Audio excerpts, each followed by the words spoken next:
Hi everyone. 안녕하세요. That's it. That's all I can say. It took me an hour to learn how to say that. I watched a lot of YouTube videos to learn how to say that. So how many of you have watched YouTube videos to learn about Bitcoin? Okay, great. Okay, well, you probably know who I am then. I'm the little guy who shows up on the right-hand side of your YouTube suggestions every time you open YouTube. If you search for Bitcoin, I'm there. I know the rules are not to talk about altcoins. I don't know. Can I mention Ethereum? Oh, I already did. The rules can be bended for some people. Thank you so much, Ruben. I've written 4 books about cryptocurrencies. Mastering Bitcoin was my first book. Can we turn the volume down a bit? Because it's... Okay, we'll try. Mastering Bitcoin is available in Korean. It was translated by a company called CoinPlug, which I bet everybody in this space probably knows. And it's now in the 2nd edition. I've written 2 other books which are not technical. The Internet of Money, Volume 1 and 2, which are about the philosophy, politics, economics, and social implications of cryptocurrencies. And those are not translated into Korean as far as I know, but they're available in English. And finally, I finished Mastering Ethereum just 2 months ago, or 3 months ago. It was published in December. And it's being translated into Korean, and it was supposed to be finished last week, but it's late. So it hasn't been finished translating. And I can't complain about that, because as the author, I was late by a year in publishing the book. So, whoops, that's what happens with writing. So how many of you here are relatively new to cryptocurrencies or Bitcoin or blockchains? Oh, a couple of new people. Very good. Fantastic. So welcome. What I want to talk about today is one of the 5 pillars of cryptocurrencies. Very good. Thank you. That works.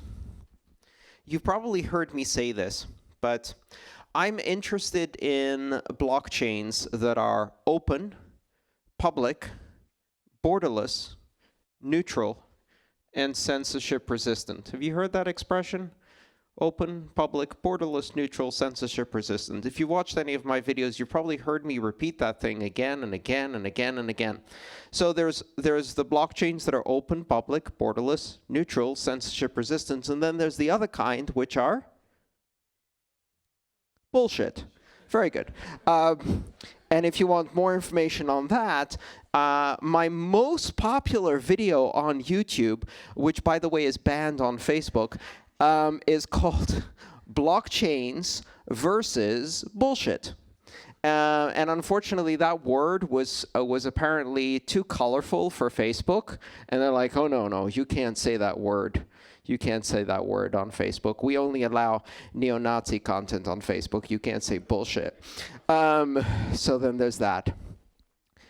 So how can you tell the difference between a blockchain and bullshit? Now, there's a lot of companies that are trying to sell you things, and they attach the word blockchain in order to make their sale proposition more palatable, right? So no matter what you're doing, they'll find a way to connect blockchain to it. My favorite example was Kodak. Do you remember Kodak? They used to make film. They invented the digital camera and then didn't use it or sell it for 20 years until Nokia destroyed their industry. And in 2017, they launched a blockchain project. So you can attach anything to blockchain. Let's try it. I say a word, and you say blockchain, right? Okay, very good. Asparagus. See? If we keep doing this, people will start throwing money at you. Bus. Healthcare. Supply chain. Yeah, see? It's very good, right? Already, we've created 4 startups that Google would probably fund. After all, this is called Google for Startups, this space, which is a funny name because I don't know what Google does with startups. Do they swallow them? Is that the idea? So the idea here is that you need to be able to understand what's important and what's not important in this space. Because there's so much money flowing in this space, because there's so much opportunity, there are also a lot of sharks, right? So in the business world, just like sharks can smell blood from kilometers away, in the business world, MBAs can smell VC money from kilometers away. And so if you put some VC money in the room, they're going to show up and they're going to start attaching the word blockchain to things and trying to get funding. We need to understand what's important and what's not important in this space. So how do we do that? I set up these criteria, these ideas of what's important about the Bitcoin blockchain, why it all started with the Bitcoin blockchain, and what made it important, and how you can tell if something really needs a blockchain or doesn't. And what the characteristics of a blockchain are, in my opinion, that it is open, it is public, it is borderless, it is neutral, and it is censorship resistant. Let's talk about each one of those. Open means that anyone can access it, anyone can participate in it without authorization, without vetting, without anybody checking ID or national card or ethnic origin or anything like that. Simply open. The funny thing about a blockchain is you don't even need to be human to use a blockchain. That's not required. Software can use blockchains without proving anything. And in fact, the blockchain doesn't know if you're a human or a piece of software when you use it. Borderless. Like the internet, there are no borders in this space. This is a purely international, a truly international phenomenon. And what that means is that it doesn't matter where you are, the blockchain is already there. It doesn't matter where you live, it doesn't matter where you travel. Sometimes I go through international airports, and by sometimes I mean every week. And when I cross borders, they have these little signs at the border, and it says, if you are transporting more than 10,000 US dollars worth of currency instruments or convertible instruments, you must declare them. Which is an interesting question because, I mean, I have some Bitcoin, but am I transferring anything? Am I transporting anything? Well, I have some keys, which are just numbers, and those are not the Bitcoin. They're just like my PIN number, right? I look at the other travelers who are traveling next to me, and they're walking across the international border, and they probably have a credit card or a debit card in their pocket, and they're transporting that credit card number across the border. If you stopped them and they said, "Are you moving money?" They'd say, "No." "But there's a credit card in your pocket." "Yeah, but the money's not on the credit card, it's in the bank. I just know the PIN. So I'm not transporting money." So I thought that's a good approach. And so I'm not transporting Bitcoin because my Bitcoin is already in the country I'm going. Somebody downloaded it and put it there. So when I arrive in Korea, my Bitcoin was already here. I'm just transporting my PIN number. Now, I don't want to have that conversation with an actual border official because they may disagree about that analysis. I also try to make sure that if I have a wallet that has Bitcoin when I'm traveling, it has less than 10,000 so that I don't really need to have that conversation. But it creates an interesting situation. And that situation is that you suddenly realize that all of our laws, all of our practices, all of our customs, all of our borders are based on a very simple idea. They're based on the idea that money is somewhere. It's either here or there. And if you take it from here and you put it there, you are transporting. But what if it isn't here or there? What if it's everywhere? In that case, you're not transporting. And so suddenly you have this really weird problem, which is nobody who was writing that law could even think of money that was simply everywhere all the time. It didn't even occur to them. So none of that makes any sense anymore.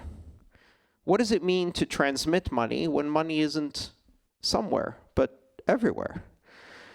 What does it mean to transmit money when money is simply a number, a piece of information?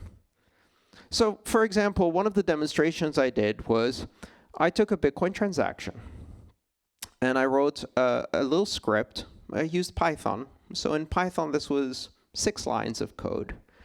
And using 6 lines of code, what I did is I took every byte in that transaction, and I took that byte and I replaced it with an emoji character from the Unicode set.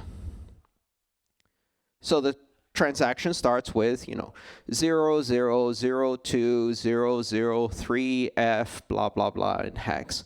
And that became smiley face, frowny face, little rocket asparagus, broccoli, banana, monkey, all of the little emojis. And then I tweeted that. Did I transmit money? I don't know.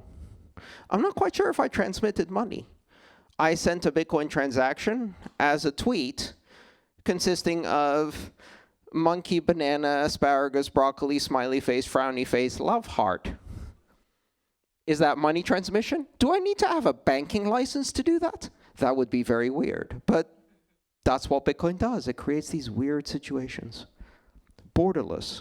It means a lot more than you think of when you start realizing that money has become information that has no physical form, that has no physical presence, and does not exist in any place. It is not a thing of place. It is a thing of the mind. Okay. Neutral. What does neutral mean? If you operate a business and you want to transmit money across borders, you start having interesting conversations. Interesting conversations with your bankers. So, for example, I recently had my books translated into Russian, and I sold the rights to my books to a Russian publishing company, and the Russian publishing company sent me a small amount of money. It was like maybe $500, something like that. It wasn't enough to buy a nuclear weapon, right? It's $500, okay? So they sent me $500. Well, they tried to send me $500. It never arrived. It never arrived. And they said, I sent it. I'm like, oh, okay, well, let me call my bank. So I called my bank and I said, where's the money? They said, we don't know. We don't have any money. I'm like, well, okay. So I went back to the Russian publisher and I asked them, and they sent me a receipt that showed that my bank had received it. And so I took that to the banker and I sent it to them and said, oh, our security department has stopped it, and they don't tell us. They don't tell you? They don't tell us. Don't you think it's important to tell the people who, own this money that you're holding their money? No, we can't tell you because there's an investigation happening. Oh, like an investigation. This sounds exciting. Tell me more. So then they had some questions, like, for example, who is sending you money? I said, my publisher in Russia. And why are they sending you money? Because I published a book. What is the title of the book? It's The Internet of Money, Volume 1. The Internet of Money. It's like, never mind. So, who owns the publishing company? Like, I don't know. Have you confirmed that the publishing company is not owned by one of the 17 Russian oligarchs that are currently under sanctions by the State Department? I was like, no, it didn't really occur to me that in order to receive $500, I had to run their names against the terrorist watch list just in case. But now that I know that this is my patriotic duty, let us all check the database while singing USA, USA, and I'm sure we will find out. So I checked. The first name of the person who had sent me the money was Oleg. And they said, Oleg is a name that's listed on our list. I'm like, Oleg is like the 4th most common name in Russia. That's like me receiving money from someone in South America called Pablo. And then you got like, we have a Pablo on our list. I know, I've seen the Netflix show. I know you have a Pablo on your list, but this is the different Pablo. You know, Pablo's a common name. And so then I had this conversation with my banker. Throughout this entire time, I'm having this conversation. I'm thinking, I've read this in a book. And I'm trying to remember who it was. Is this from George Orwell's 1984, or is this from Kafka, The Trial? Because this is crazy. This whole conversation is crazy. So, long story short, well, okay, long story long, because it's funny. 7 months. It took me 7 months to receive $500 from the highly suspicious Oleg for my book. Needless to say, the next time I did the deal with the publisher, I said, "You're paying me in Bitcoin. Are we clear?" Okay. What does neutral mean? Neutral means that it's my money. And at some very basic level, as someone who lives in a country that actually has the word free printed on everything, right? I would like to be able to say to the people at my bank, it's none of your fucking business why I'm receiving $500. It's my money, right? I can't say that. If I say that, they close all my bank accounts, and then I get a knock on the door, and then I have to go and explain to new people who Oleg is. And these people are less friendly because they're from the FBI. So anyway, neutral means that a system of money should not care who the sender or the recipient is, should not care what the purpose is, should only care about getting the transaction through. It's communication. It's communication about value. Now, this seems like a very radical idea. Radical as in politically unfavorable. Radical as in dangerous. What if people could give other people money without anybody knowing about it? I mean, that sounds like a pretty dangerous idea. Oh no, wait, actually that's how the world worked for thousands of years. In fact, until the 1990s, that's how the world worked, right? People could give other people money. People can still give other people money. It's called cash. But even internationally, people could give other people money without anybody knowing what purpose it was for. What happened that was so bad that now we need to check everything? Because I'm pretty sure Oleg isn't the main source of funding for terrorism. At least I hope not, because I'd get in trouble.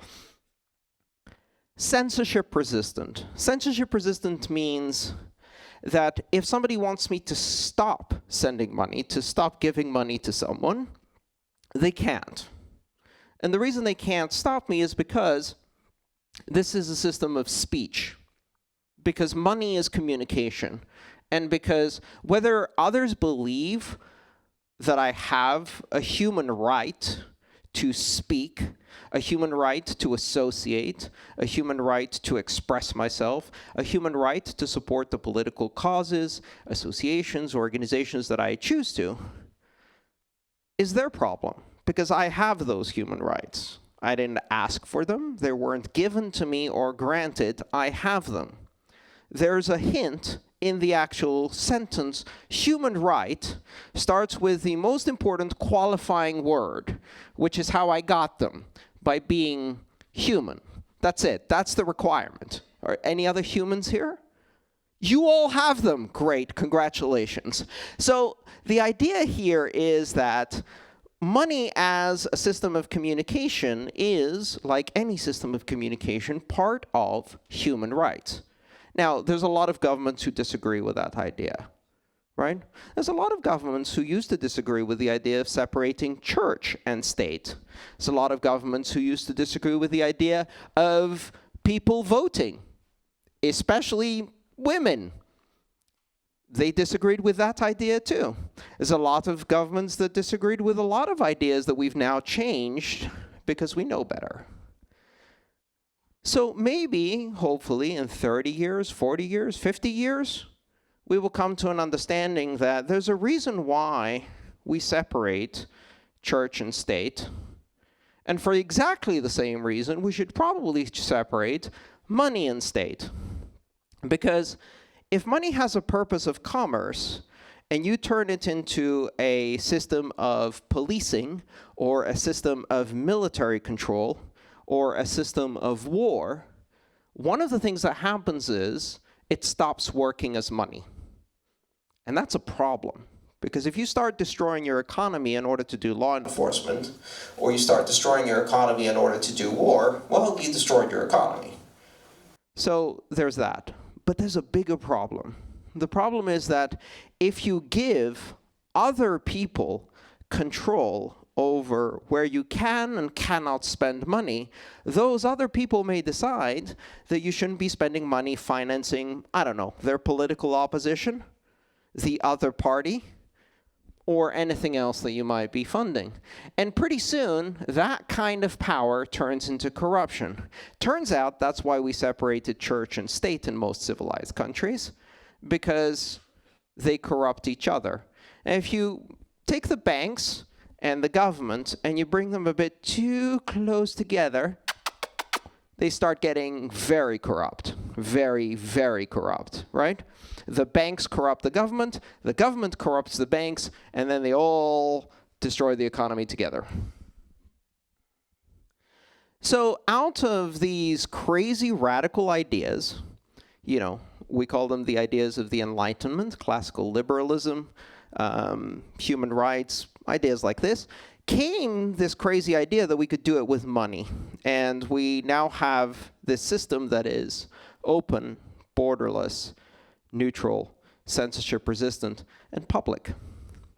Public is the idea that everything you do is verifiable on the network by everybody else, which means no one can cheat. Because you can run software that can tell you definitively if a transaction has happened or not. So with these principles, we've built a new system of money.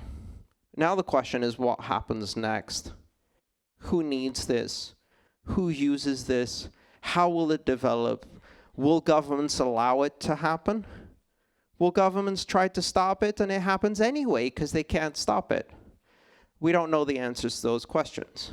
What we do know is for the first time in history, we now have these capabilities. And now we've taken them a bit further. It's not just money.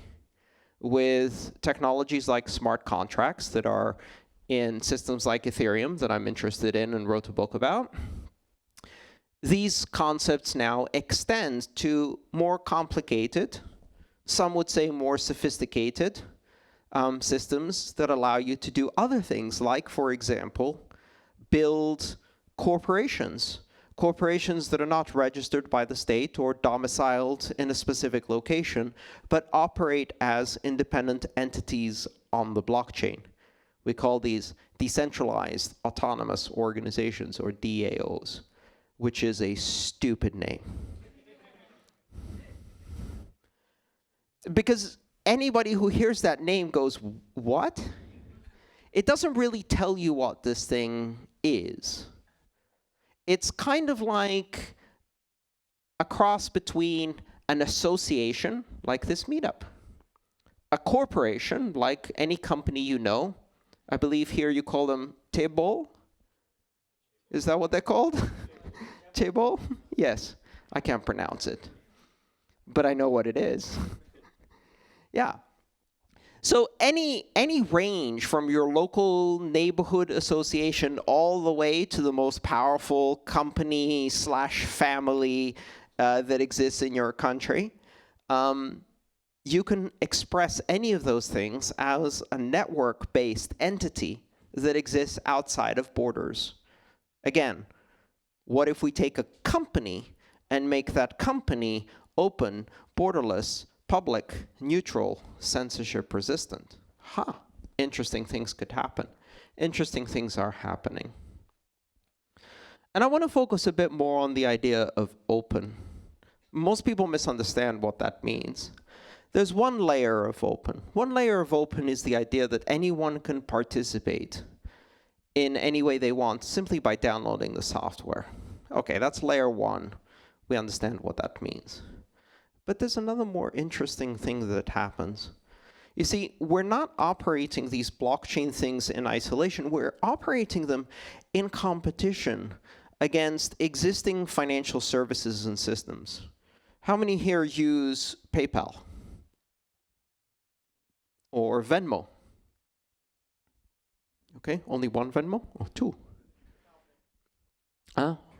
Kakao Pay, very good. How many people here use, I can't use Kakao Pay. I tried to. It wants me to have a Korean phone number. So instead I have to pay my taxis with a credit card. So anyway, Kakao Pay. How many people use Kakao Pay? Great. So those systems are not open. But they're not open for two reasons. One is they're not open in terms of I can't have an account on Kakao Pay because I don't have a Korean mobile phone number. So that's one example of not being open. In order to use the system, I have to be authorized with something, an ID card, a phone number, something. I can't just download the software and operate on the network. But there's another much more interesting aspect of open. How many of you here write apps? Excellent. And how many of you here have written an app that runs on top of Kakao Pay? Oh, you can't. Why not? So you can't write an app that uses PayPal as a library, as a protocol, as a network, as a platform. You can connect to it so that it does the payments, but you can't extend it, you can't modify it, you can't build something different, and you certainly can't build something unauthorized, right? So I can't go out and build an application that does Kakao Pay, but for people who don't have Korean phone numbers. Why not?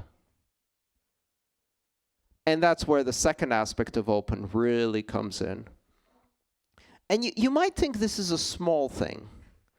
Obviously, it's their network. Why would they allow me to go onto their network and start writing applications that change the purpose of the network? But now think about it a different way. That means that all of the new things have to come from them. If I come up with a great idea, I can't do it. If I want to do it, I have to build a complete payments network just to run my idea on top of it. I can't just simply run it on top of theirs. And so their system is closed in a very different way. It only allows innovation from the inside. And they think that's a good thing. And I think that's a great thing, because that's how we're going to win. Because you see, the really interesting thing about open blockchains is that any one of you can write an application on top of it. And not only can you write an application on top of it, you can write an application that changes the way the system works, that does something that nobody authorized. In fact, you can write something that does something very, very illegal, or very, very different, or very, very weird. And no one can stop you, because this is a type of radical openness where it's not simply the fact that you have been allowed to access the platform. It is the opposite. You cannot be stopped from accessing the platform. It's not just open, it is unclosable. Does that make any sense? This is a really radical idea, and what it does is, it means you can write an application connected to this network and make it do things nobody had considered before. And you don't need to have too many users. You only need to find one other person who wants to run that application, and between the two of you, you can run that application. So you have innovation for a market of one or two. And then you can do something even more radical. You can take your application and make it open. And now somebody who's building something else can build it on top of the blockchain or on top of your application, or both, and then they can make their application open, and then somebody else comes along and makes their application open, and now everybody is building on top of everybody else's idea without asking for anyone's permission. And what happens then is really astonishing, because we've seen it once before. This is the internet. This is what happened with the internet. What happened with the internet wasn't that we had some great companies that made some great platforms. What happened with the internet was that you didn't need anybody's permission to launch an application.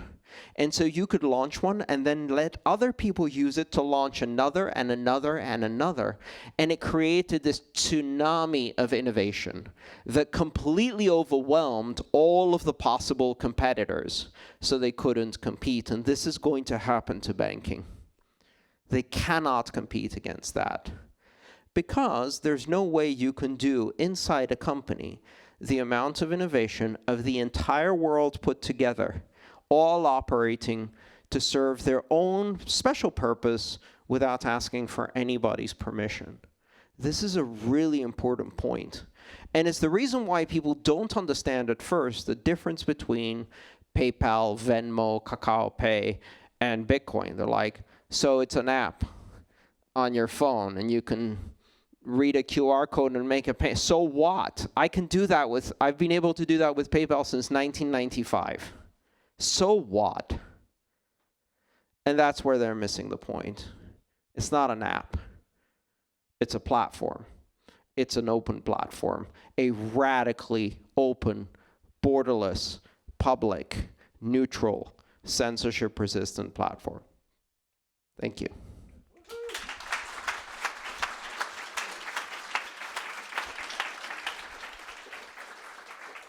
So traditionally, at this point in the presentation, we do a completely open Q&A, and let's do that. For as long as you want to stay here, I'll stay. And by the way, if anybody has a book of mine that they want to sign, or they want to say something to me, etc., I will stay after the Q&A and hang out. Everybody who wants to hang out with me, that's fine. We can do it then. For now, let's do Q&A. So who has a question? Yes. Go. Oh, wait. Microphone.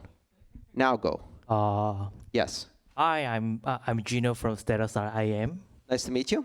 Yeah, my question is, what do you think of the volatility of cryptocurrencies, and do you think that cryptocurrencies can be a mainstream over the current payment systems? So the volatility is something that really has to do with the size of the system. And what we've seen is that the volatility has been going down every single year. So every year we're less volatile than the year before. Now, it doesn't seem that way, but if you look at the statistics, that's actually true. I believe last year the volatility was 7%, which is the lowest it's been in Bitcoin specifically, the lowest it's been in the 10 years Bitcoin has existed. What does volatility mean? Volatility means that these systems are still small. Which is really funny, because I get journalists and they ask me, how can Bitcoin become big if it's volatile? Now, so what I do is I take the word volatile and I swap it out with the other word, small, which is what it actually means, because it's volatile because it's small. And I say, well, what you ask me is, how can Bitcoin become big if it's small? And when will it stop being small so that it can become big? Well, when it becomes big, it won't be small anymore. What? It won't be volatile if it's big. Well, why is it volatile? Because it's not big yet. When will it stop being volatile? When it's big. So it's a bit of a circular thing, though, because you're like, but can it become big if it's volatile? Why would someone use it if it's volatile? And the beauty of that is that it's volatile to you. It is not volatile to 40 countries where their national currency is volatile. So I once had this conversation with someone in South America, and it's a really funny story. And I asked them, well, don't you worry about volatility? He's like, well, listen, Andreas, for the last 20 years, my country's currency is volatile. But it's volatile like this.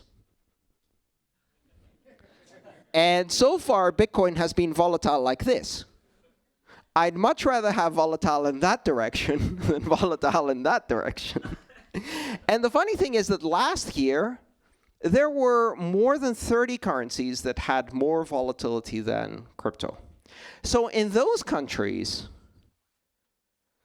the question becomes not which currency is not volatile because they have lots to choose from. They could use dollars, they could use yen, they could use Swiss francs, they could use Korean won. The question is, which one can I get? And which one can I keep? And which one can they not steal from me because the banks are trying to steal my money?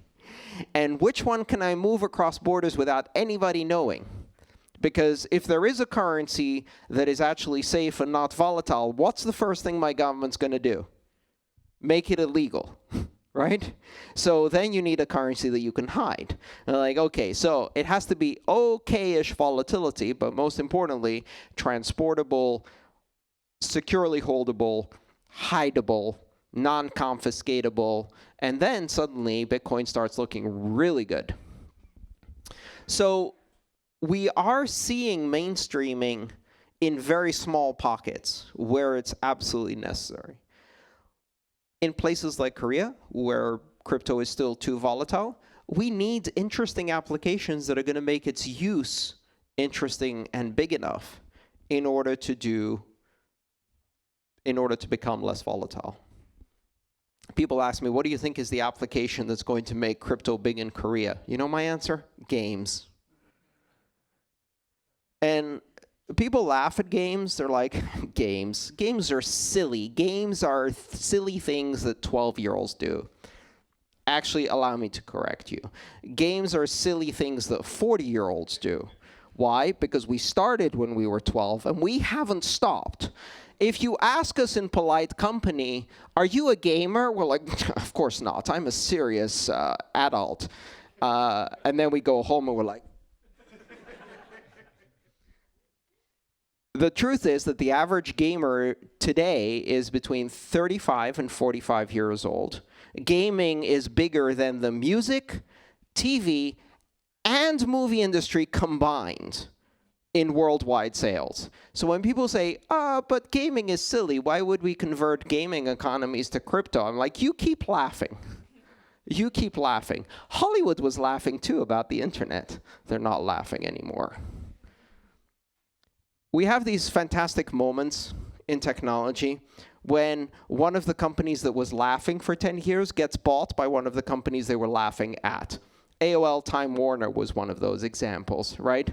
One day you're going to have a company that's, what's the biggest bank in Korea? Korean bank, great. What's the biggest Bitcoin exchange in Korea?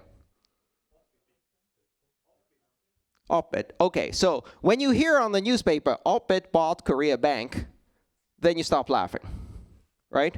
Now, that seems ridiculous today, but it's actually less ridiculous than AOL buying Time Warner, which happened in the United States during the internet boom. This keeps happening, right? So games are actually a very good application, and if you see opportunities for games, you will find a lot more applications that people in developed countries can use. And in that case, how much do you care about volatility? It's like, oh, you know, the Sword of Gondor, which I bought for 3,000 internet magic points, is now worth 2,600 internet magic points. I guess I'm going to have to go out and slay some more trolls so I can make up the difference. Like, it's less important. So volatility doesn't matter as much for some of those applications. All right, next question. Hi. Hi. My name is Jeff McDonald. I'm the co-founder of the NIM Foundation. Hi, Jeff. I first of all sincerely want to thank you for your service in making the world a better place. Thank you. You've done a great job. I've never heard someone call it service, but okay. It is. It is. You. I really appreciate it. Thank you. No, seriously. Do you believe that Bitcoin has a place to someday offer an open, borderless, censorship-resistant form of identity? So identity is very, very tricky because identity isn't a singular thing. Identity is a fractal. It's a multi-dimensional fractal that, depending on which aspect of human identity you look at, you can separate one aspect of it. And then if you look at it very closely, you notice that it's actually composed of other smaller aspects of identity. And if you look at each one of those, they're composed of other smaller, and all the way down to infinity, right? So identity in itself is a very, very tricky thing. Also, identity is not a thing. It's a social construct, very much like money, but with some very important nuances. So I think it's premature to be dealing with identity right now, and I think that a lot of the projects that are attempting to deal with identity today are dangerous. Part of the reason they're dangerous is because they're applying a very mechanistic view of human behavior, meaning if you do X today, then you are 66.3% likely to do Y tomorrow. When you apply that to humans, it creates a very difficult situation. One, the machines never forget, which means that every mistake you make between the ages of 11 and 15 will follow you for the rest of your life. So what did you do that was really stupid before you were 15? Everything. So did I, right? I do not want to even think about the things I did before I was 15 years old, many of which could have landed me in jail, and certainly none of which I would want people to be reading at my funeral, And then on December 3rd, 1986, look at what Andreas did. No, please forget about that. Forgetting is a very important part of the social compact. Without forgetting, society creates a situation where there is no forgiveness. And without forgiveness, you remove the possibility of change from people, right? Because if you assume that people don't change, then you create an environment where people can't change. And we have a word for that. It's called fascism. And I don't want that kind of situation. So machine identity is dangerous. It's not unsolvable. It's not impossible to find useful applications. It's just that we have to be very careful. I'm a strong believer that when you're operating in the domain of technology, as technologists, we have a very important obligation to study, understand, and consider ethics in the work we do. Without ethics, technology is dangerous, right? And when it comes to identity or any other social construct which is about human behavior, ethics becomes very important to consider. Because these technologies will, if you allow them, start changing the way society works, start changing the way humans work, and have deep-reaching implications. There are some experiments going on at the moment in China with a system called Sesame, which is a social credit score, that according to recent reports has now prevented 26 million people from traveling using public transportation because their political and social behavior has earned them a low enough score that they've been banned.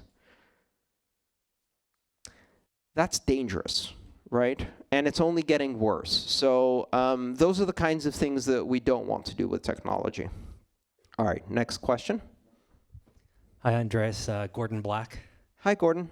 My question is on maximalism, and I was just wondering whether you'd share your thoughts with us on, I guess, the maximalist mindset, whether it's Bitcoin maximalism or Ethereum maximalism or NEM maximalism. How many people here understand what Gordon means by the term maximalism? Not that many. Okay, so let me just explain first that there is a very, very small circle of people within the crypto Twitter sphere and within other social media who understand exactly what you're talking about because that's all they've been talking about nonstop. They are not the crypto community. It's very important to remember that the vast majority of people, and I deal with a lot of people from the broader community every day, have no idea what you're talking about. Also, they don't care. And that's a good thing. Your question is great, and I'll answer it. But I just want to put it into perspective. We get sometimes caught up in these really esoteric minutiae, and especially when the price is down and people are feeling threatened and defensive and upset, then they start making very clear distinction between us and them and the other guys and the good guys and the bad guys and which side are you on and I'm on their side and no, you should be on our side. And I don't do that, right? I don't play that drama game. So first of all, I'm not a maximalist. I think the word doesn't mean anything.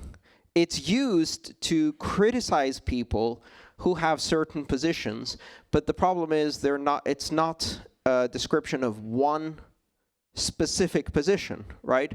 Some people believe that there can only ever be one cryptocurrency. I don't know what to call that. Maximally maximalist?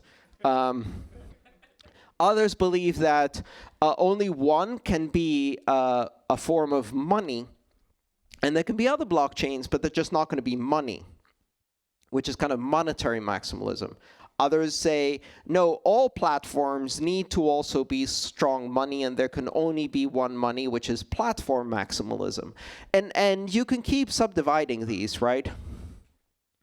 I find it a bit like American churches and religions.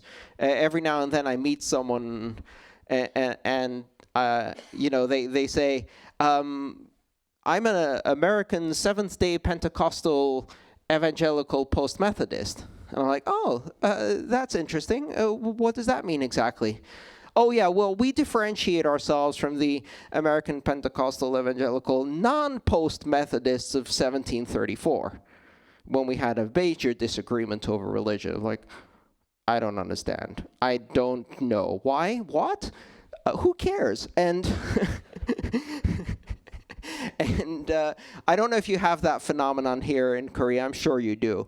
But within any social group, there's going to be some group of people who take the group dynamic and then they carve out a small circle and they go, everybody outside of this circle, they're wrong.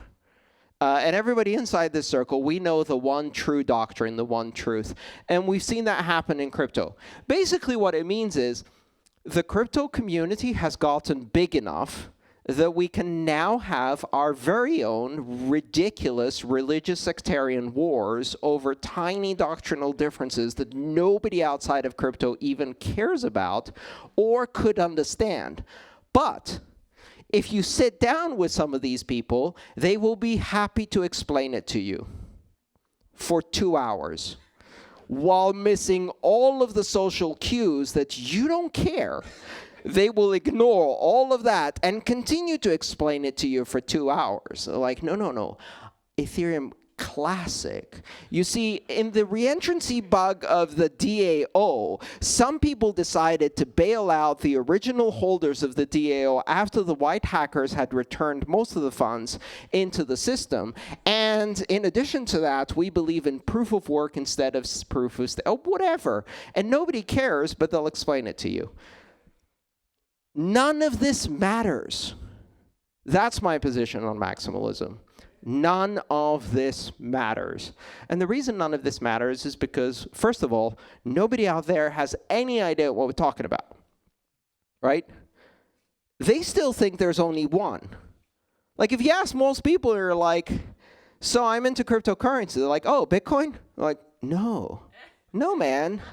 NEM, or you're like, and I'm not picking on you, but there's 2,500 cryptocurrencies now, 2,500, and you ask the average person on the street, and you say, have you heard of cryptocurrency? And they're like, oh, yeah, that's that Bitcoin thing that you use to buy drugs. Wasn't the CEO arrested in Japan? And so there's a very big distance between what the world thinks we're doing and what we think is important, and none of that matters to the rest of the world. I care about principles. So tell me what principles you care about. Maximalism isn't a principle, it's a label shoved on by other people to describe. Maximalists, first of all, usually don't describe themselves as maximalists, or they add some nuance. So I don't really care about any of these labels. I care about what are the principles and why are you involved in this space. And I have a very simple question for anybody who starts telling me about their very important principle, doctrinaire position on why they choose one thing versus another, and after 30 minutes of explaining, I'll ask them this question. Are you happy? Does what you're doing make you happy? Because I'm happy. I'm enjoying this. I'm doing a job that I enjoy. If you're not happy, change something. And the funny thing is that most of the people who are so obsessed about these tiny details cannot answer that question. Next question. Yes. This is Yuno from Seoul Bitcoin Meetup.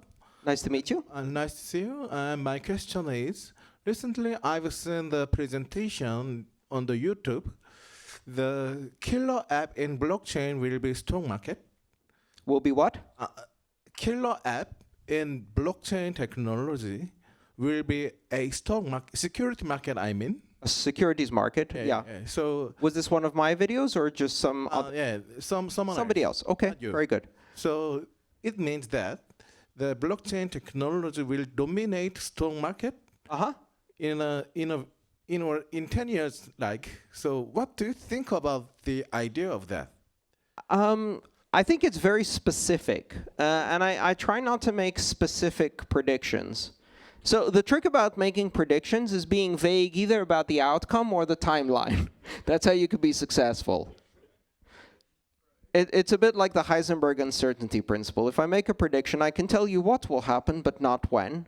Or I can tell you when it will happen, but not exactly what. But not both at the same time. Because if I say both at the same time, then I'll be wrong 90% of the time, probably. Or maybe not in 10 years.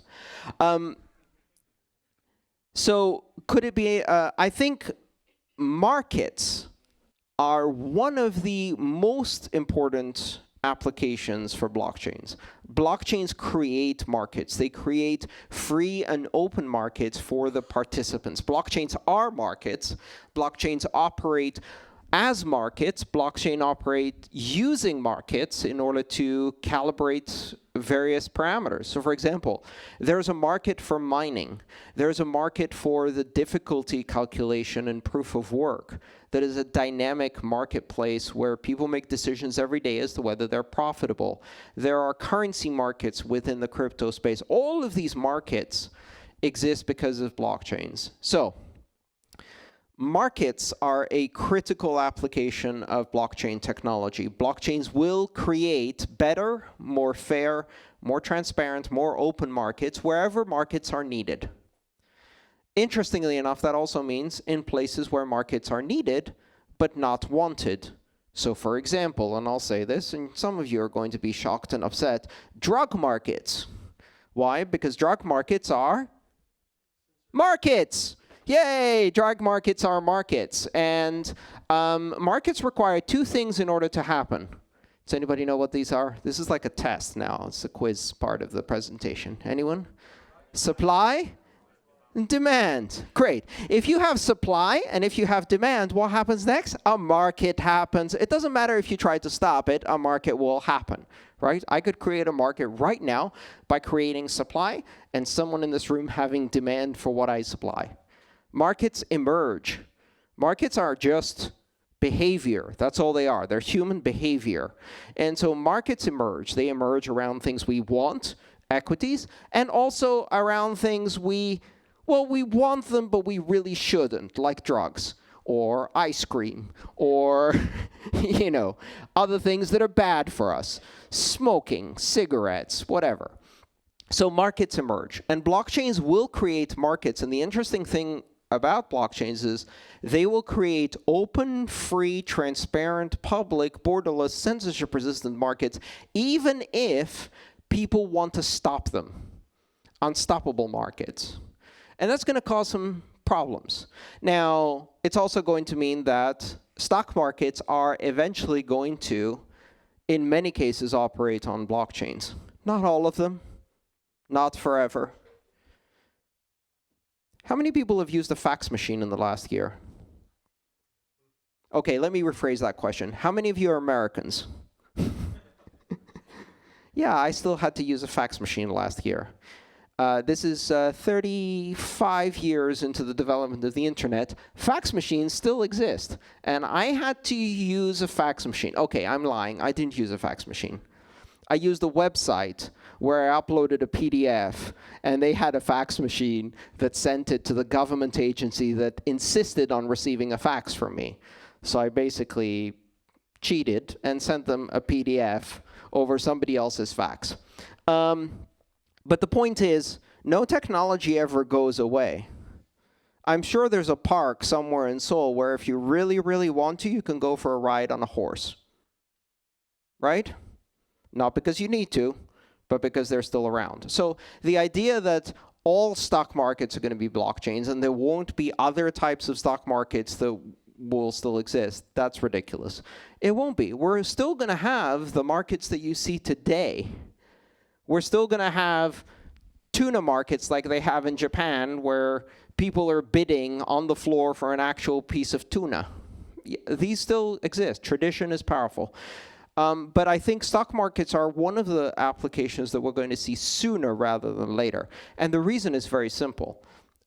If you can make a more efficient, more transparent, open, public system, then a lot of money can be made with that. So I think it's likely. It's not very interesting to me. It's not the most interesting application of blockchains. Okay, next question. Should we take like 3 more? Very good.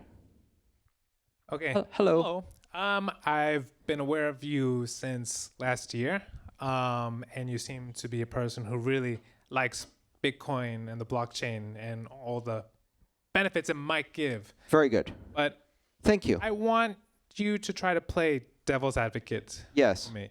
And you might have received this question before. What could be the biggest danger to Bitcoin that can be thrown by, let's say, the banks or by international governments? Very good. That Yes. can actually maybe throw it off its original course of trying to be decentralized and just being, a force for the individual. And then I get that question quite often, so I can answer it very, very directly and very simply. I think the biggest weakness that Bitcoin has is that the base layer, the first layer blockchain, is insufficiently private. It does not have strong enough privacy anonymity guarantees. And what that means is if you're trying to build a currency on top of it, that threatens the currency's fungibility. Okay, so fungibility. First of all, it's a great word. I really like saying it because it sounds so much fun, but listening to it is not even half as much fun as actually saying it. You should try it because there's an F and then you go into some N's and G's and it's fungibility. It's really a lot of fun to say. The problem is nobody knows what the hell it means. So allow me to, how many people here know what fungibility means? Oh, about half the audience. That's great. That's great. It's a weird economic term. What fungibility means is that in a system of money, it's important to not be able to distinguish between different units. Meaning, if I'm holding let's say 1,000 won, okay? That's a paper bill here. I haven't actually touched Korean money yet. I've only used debit cards.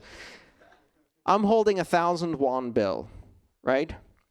If I go to a store and I give it to a storekeeper and I say, here's 1,000 won, give me something you can buy with 1,000 won, probably something very small. They'll say, oh no, I don't like this one. Do you have any other 1,000 won bills? Not this one. But why? I don't know. Its number ends in a 3. I don't like those. I want one that doesn't end in a 3. Do you have another 1,000? They can't do that. In fact, it's illegal to do that, right? They have to accept that any 1,000 won bill is the same as any other 1,000 won bill. They can't say, oh, this one, I don't know, the corner's a bit creased, so I'm only going to give you 950 on that one, right? And if you had that kind of situation, you'd actually have a problem. How do we know? Because it's happened. So in Roman times, when they had coins, I don't know if you've noticed, have you noticed that almost in every country, if you have a metal coin, it has little lines around the outside. Have you noticed that? Do you know why those are there? So they don't shave them. So back in the days when money was actually made of something valuable like silver or gold, if you had a coin and the edge was smooth, then you could just shave off a bit of silver and gold and make it a tiny bit smaller and give it to someone, and then you keep the shavings. And if you do that with enough coins, eventually someone notices. They're like, why is this coin banana shaped? It's like, is this part of the lunar cycle? Because this looks like a half moon. You know, where's the rest of the coin?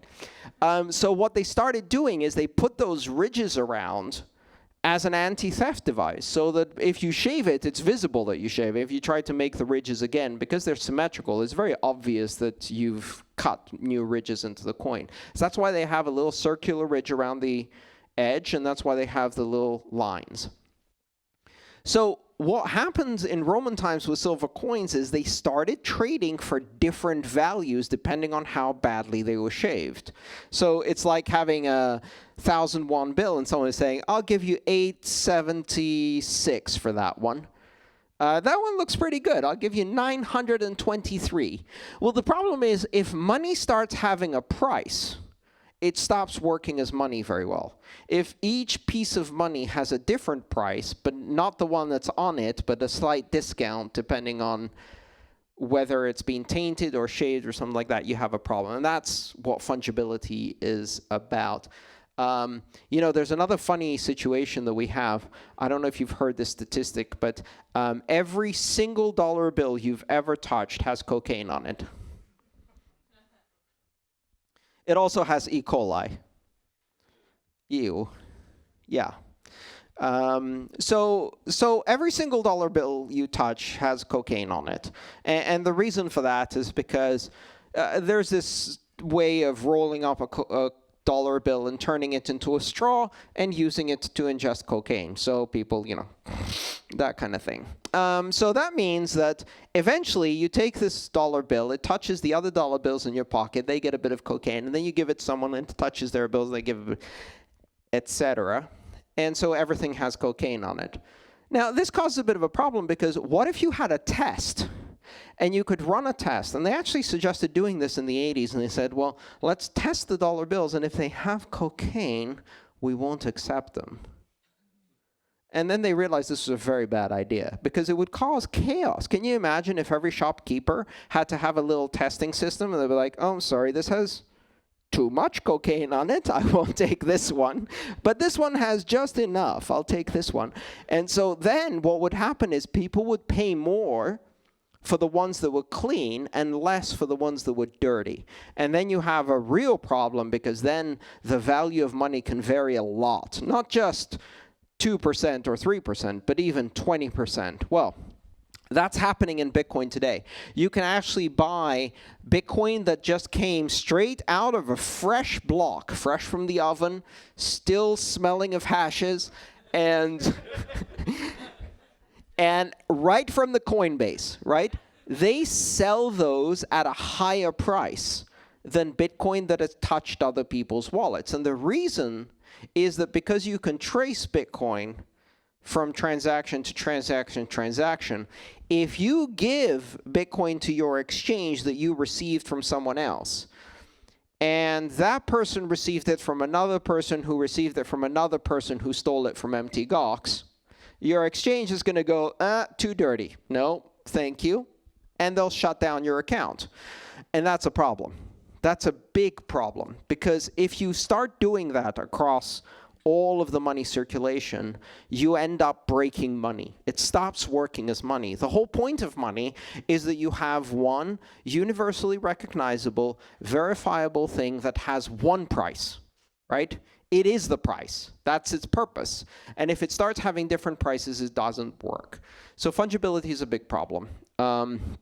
And it, oh, thank you so much. Did I look thirsty? Because I've been trying to look thirsty for the last 10 minutes, hoping someone would notice. Thank you. Very good.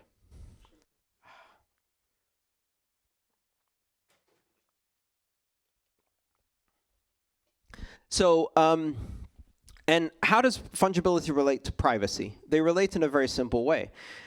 if you have strong privacy, if the money is anonymous, and if you can't trace where it's been before, then it becomes perfectly fungible. Then every unit is the same as every unit. You can't differentiate between them, and you can't have problems where the exchange will say, not this one, yes, this one, or where they trade for different prices. And today we don't have perfect fungibility in Bitcoin.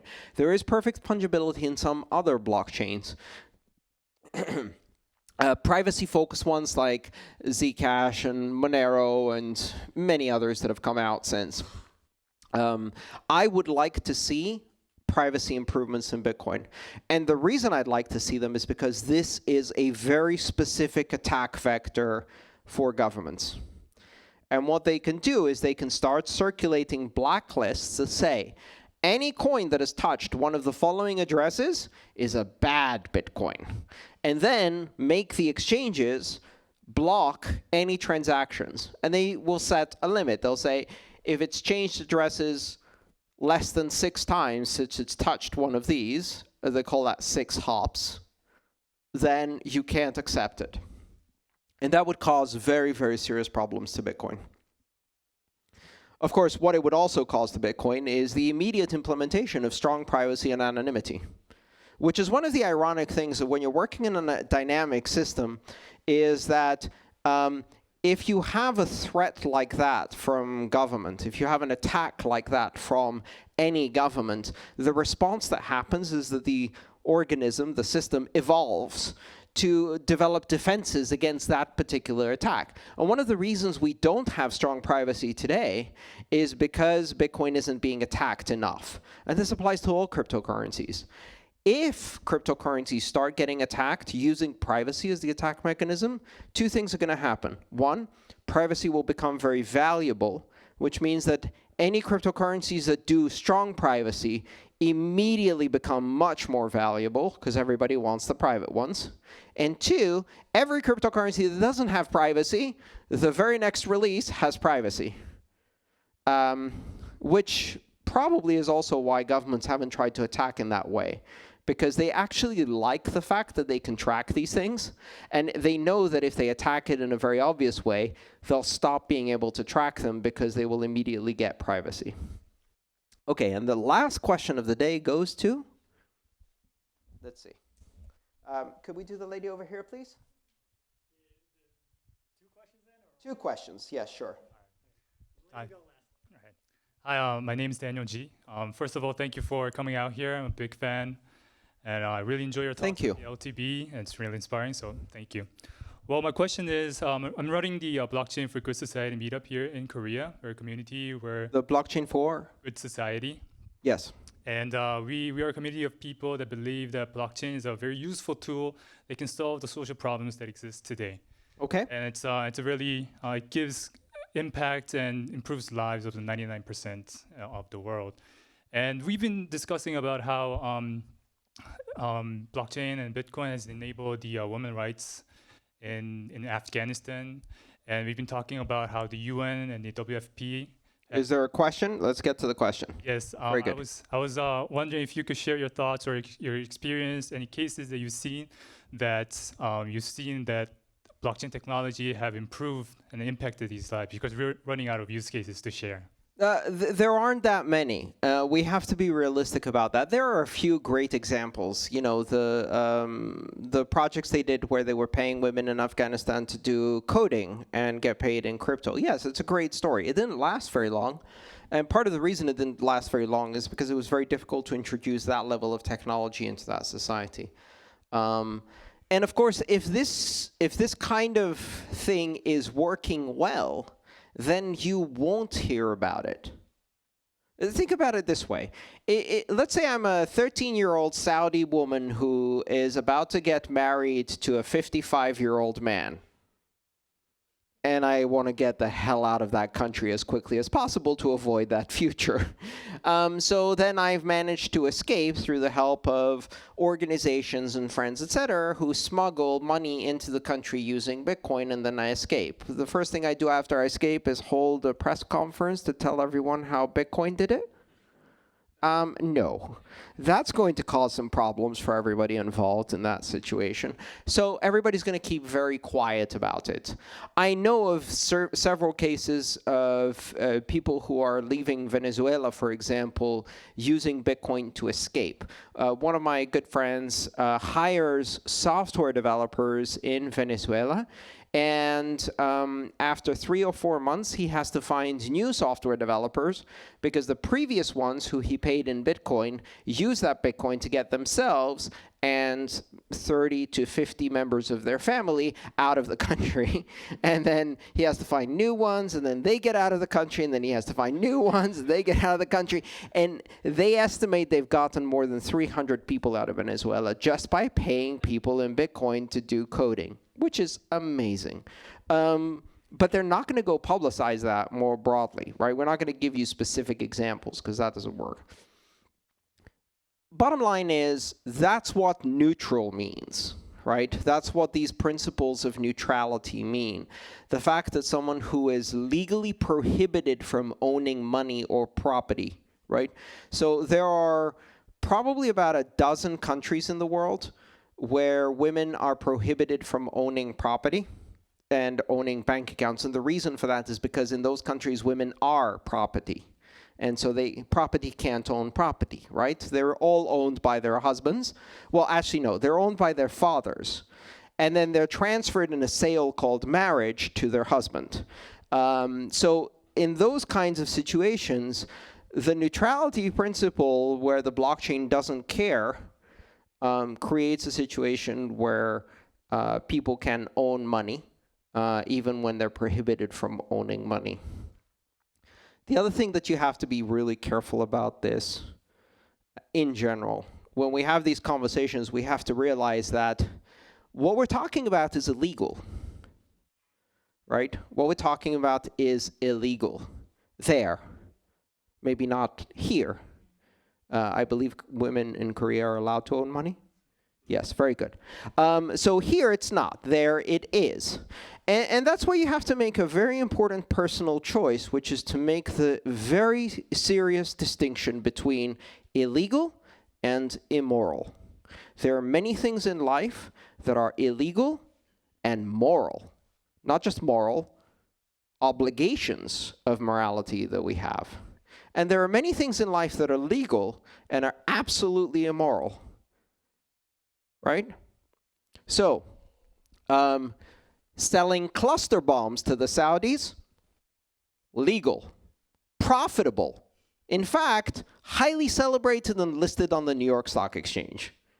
Moral? You decide. So there's this very big difference between legality and morality. Morality is a personal thing. Morality is how you decide what is right and wrong. Legality is what society, one society, not all societies, because each one has different laws, decides what is right and wrong. And sometimes it's society that is wrong, and moral people oppose that. I have absolutely no problem with breaking the law when it comes to blockchain. I think we have a moral obligation to break the law when it comes to using blockchains. Not all laws, some laws, the immoral ones, right? So make that important distinction. And sometimes it's better not to talk about these use cases. Sometimes it's better to build them rather than advertise them. All right, last question of the day. Hi. Hello. It's a very honor to have you here. Thank you so much. And then eventually, the quantum computing will affect the blockchain. I mean, Yes. not just in the near future. I mean, eventually. And then another question: how does the blockchain affect your personal life so far? Oh, very good. Okay, so let me start with the first one. So quantum computing affects certain cryptographic algorithms. It's important to realize that all blockchains use cryptography. That's why we call them cryptocurrencies. And cryptography is based on mathematical algorithms, and these mathematical algorithms are usually in a form of a mathematical problem that is easy to do one way and impossible or near impossible to do in the opposite way. To explain that takes about 30 pages. Is chapter 4 in my book. You can read it online. The vast majority of the people who read my book stop at chapter 3. I'm not kidding. Chapter 4 is the one they can't swallow. They get to chapter 4 and they're like, I give up. It's the one on elliptic curve mathematics, and it's complicated. When you first learn cryptography, this is the process of understanding the math of basic cryptography. It goes like this. You start reading and you go, what? What? What? What? Cool. What? Cool. That's how cryptography works. That's my best explanation. So in Bitcoin, for example, one of the main things we use is called elliptic curve mathematics. And elliptic curve mathematics is mathematics that operate on the elliptic curve, meaning that all of the numbers that you use in that system are actually points on a curve, right? And that curve looks like a sideways omega or infinity symbol cut in half, right? And all of the points on that curve, and there are a lot of them, 10 to the 77, or 10 with 77 zeros, that's how many points they are, on that curve, are what we use to do keys, private keys, and to do digital signatures, which we use in Bitcoin. Now, the reason we use elliptic curve is because it has one very simple property. And this seems impossible, but if you read the math, you'll go, what? Cool. And then you'll understand it. And the property is this. On the elliptic curve, you can do multiplication, but you cannot do division. That's it. That's the property. Everything that we use in cryptography in Bitcoin and Ethereum and the vast majority of all of the blockchains is based on the simple property that if you're operating on the elliptic curve, you can do multiplication easily. You can't do division. And what does that mean? If I do a multiplication and I show you the two numbers and I show you the result, you go, oh, I multiply this with this and oh, it's the same result. Cool, easy. But if I show you the result and I give you one of the numbers and I say, what's the other number? You're like, I don't know. I'd have to do division. Can't do division. It's impossible to do. The only way to do division is to try multiplying it with 1. Is that the answer? No. Okay, multiply it with 2. Is that the answer? No. Okay, multiply it with 3. Is that the answer? And then you do that 10 to the 77 times. And one of those is going to be the answer. The problem is that, given the computers we have today and the amount of energy we have in the universe, it's going to take longer than the universe. So you'll run out of time. And that's the basis of cryptography. But there's a problem. Everything I've described applies to normal computers.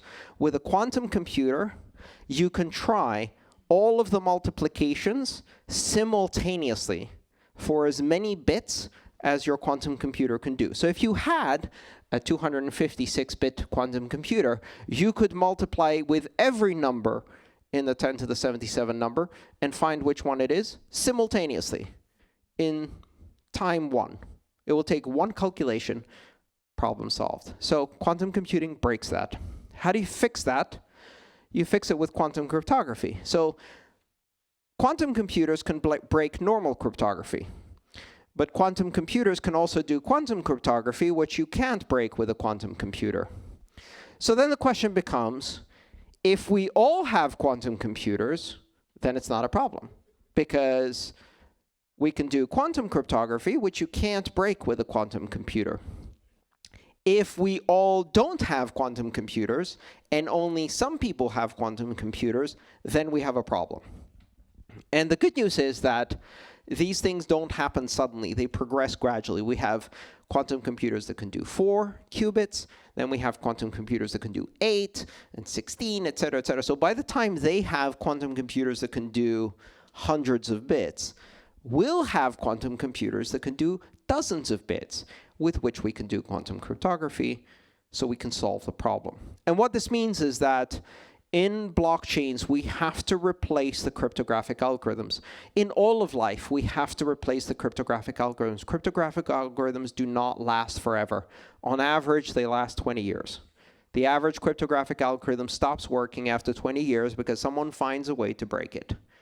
And then we use a new one. In the years since the web has been invented, we've already changed cryptographic algorithms like 3 or 4 times. Why? Because they were weak, and we use better ones. So, quantum cryptography doesn't destroy blockchains. What it does is it forces everyone participating in blockchains to upgrade their cryptography. And then the question becomes, can we upgrade it before they build a quantum computer big enough and fast enough to break all of the keys? And how do you know that they've built a quantum computer big enough and fast enough to break all the keys? You know because money that's never moved starts moving, right? So a lot of people ask, what happens if Satoshi moves his keys? Well, the fact is, it doesn't matter if Satoshi moves his keys or her keys or their keys anytime soon. Because as quantum computers happen, somebody will move Satoshi's keys, and it doesn't have to be Satoshi, right? Satoshi's money will move, and it will either move because Satoshi came back, I hope not, or it will move because there's a quantum computer that's moving Satoshi's keys. So we're going to find out.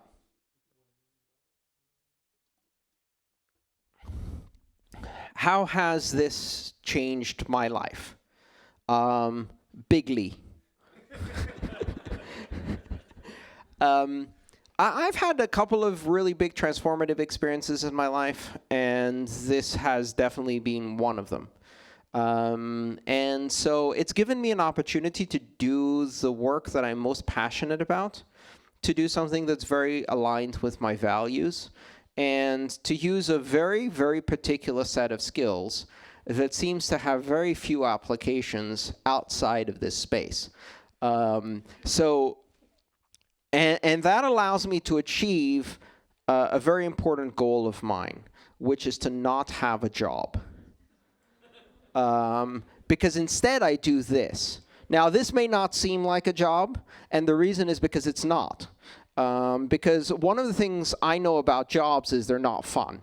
And I'm having so much fun that this can't possibly be a job. So whatever it is, this I'm doing, I don't think it's a career either. That sounds boring too. I'm having too much fun for a career. I call it a mission. Because it's the kind of thing where I'm not worried about whether I have to go back to work on Monday.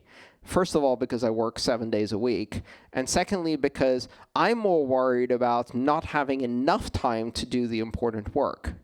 So I love doing this. And so it's changed my life in a very, very big way.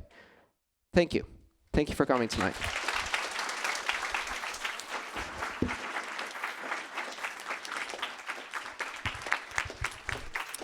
That was great. Thank you, Andreas. All right, so that concludes the presentation.